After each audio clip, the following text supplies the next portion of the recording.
hürmetli abonatçılar.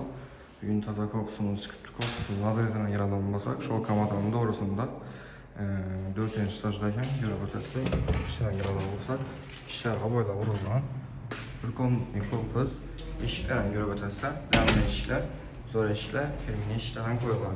Eşitlerimiz emdir, görev ötesi, ilerimiz laminat, abonatçılar.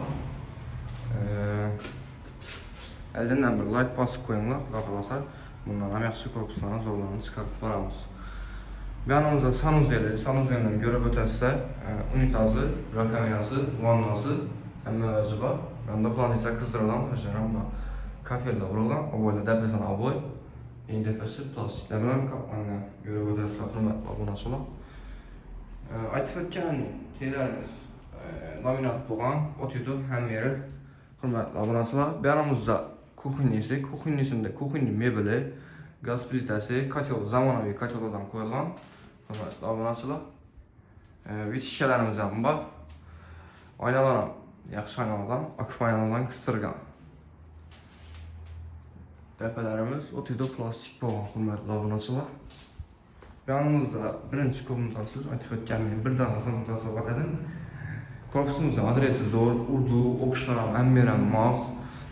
Birini alıp durup kileye berk koysanlaran bağlı, icereye berk koysanlaran bağlı, alıp durup yaşasanlaran bağlı hürmetli abonatçılar. Adresi Dımzor Mesa'da.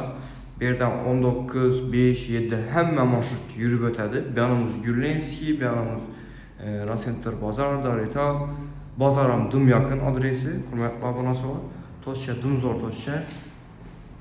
Şəhərin həm yeri görsənib durada beylən, xuda xalasa hürmetli abonatçılar. Yürüp ötəsə. Aynalarım açıp ötkənliyi akuf aynalardan, bataryalardan, akuf registr bataryalardan koyulan hürmetli abonatçılar.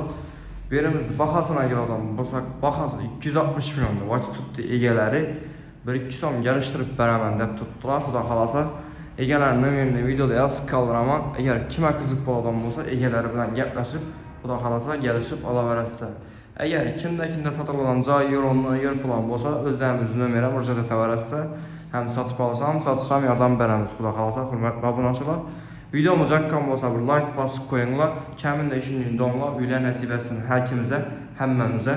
Sağ olasın, aman olasın. Bizən ki, siz davam etməyiniz. Xuda xalasa bundan yaxşı videolarını çıxarıb varamız.